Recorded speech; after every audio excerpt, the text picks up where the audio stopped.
Maintenant, les gars, on va parler du Maroc dans les dossiers Epstein. Le Maroc est cité plus de 1000 fois. Jeffrey Epstein disait clairement qu'il adorait visiter le Maroc et qu'il trouvait que les enfants marocains avaient un goût spécial. Cet email vient de Deepak Chopra, un médecin indien qui a la nationalité américaine. Et je vais vous faire la traduction. Il dit « I'm a doctor of the soul ». Je suis un médecin de l'âme. Mon diagnostic est porté sur la vitalité, sur la jeunesse, sur la sensualité sexuelle, sur la joie, mais aussi sur la peine et la mort. Il dit, ils ont des odeurs différentes, les enfants marocains. Juste ce matin, j'ai senti le vin sur des petits Marocains, sur des enfants marocains. Un autre email que Jeffrey Epstein a envoyé à Sultan bin Sulayman. Je vais aller au Maroc pour prendre le petit déjeuner avec Mustafa Tarrab. Je sais qu'ils sont en train d'expandre leur opération portuaire. D'autres emails que Jack Lang a envoyés aussi à Epstein où il dit « Je serai très content de venir avec toi au Maroc. En ce moment, je suis au Maroc avec Caroline, Rebecca et Anna. » C'est intéressant qu'elle s'appelle Caroline et Rebecca, non? C'est magnifique. On est invité à un événement traditionnel, de la musique traditionnelle marocaine, à Tantan. Ça se trouve dans le désert. Intéressant que ça se trouve dans le désert marocain, n'est-ce pas?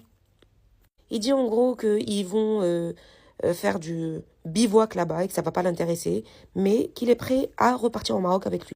Le royaume du Maroc a envoyé des justifications pour assurer que Jeffrey Epstein est parti au Maroc le 25/4/2019.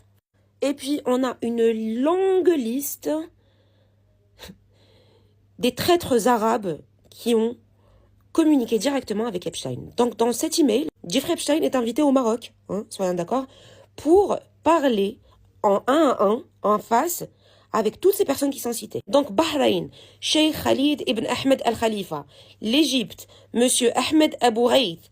Le Koweït, Sheikh Dr Mohamed Sabah Salim al-Sabah. Le Liban, Monsieur Saad Hariri, le Premier ministre.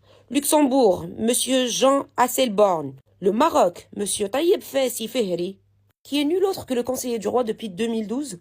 Nigeria, Henri Odin Adjumbogia. Pakistan, Makhdoum Shah Mahmoud Qureishi. Le Portugal, Louis-Philippe Marquez Amado. Le Qatar, Sheikh Hamed bin Jassim bin Jabour Tahani. North Korea, Yu Myung-hwan. L'Espagne, Miguel Ángel Mortaños Corriobé. La Suisse, Monsieur Micheline Calmiré. Et pour finir, les Émirats Arabes Unis, Sheikh Abdullah bin Zayed Al Nahyan. On a aussi une tentative de l'ingérence de Epstein dans les affaires politiques algériennes. L'Algérie est pratiquement pas citée, donc il n'y a rien qui prouve qu'il a été directement en contact avec un officiel algérien, mais par contre cet email est intéressant. Donc, salut Jeffrey, comment tu vas? J'ai assisté à un forum arabo-turc, un forum économique à Istanbul la semaine dernière. J'ai travaillé comme assistante personnelle à un futur candidat algérien présidentiel. C'était intéressant de voir ces gens, blablabla. La personne demande à Jeffrey Epstein si elle voulait rencontrer cet officiel. Bon, pour savoir, il y a des gens qui ont fait des recherches sur ça. On pense que c'était Bouchoueb qui est actuellement en France, qui a fui. Donc juste pour vous dire, moi je ne suis pas vraiment fan du gouvernement actuel algérien, mais par contre on est sûr et certain qu'ils n'ont rien à voir dans tout ça. Et que heureusement qu'on a chassé les gens qu'il y avait en Algérie avant.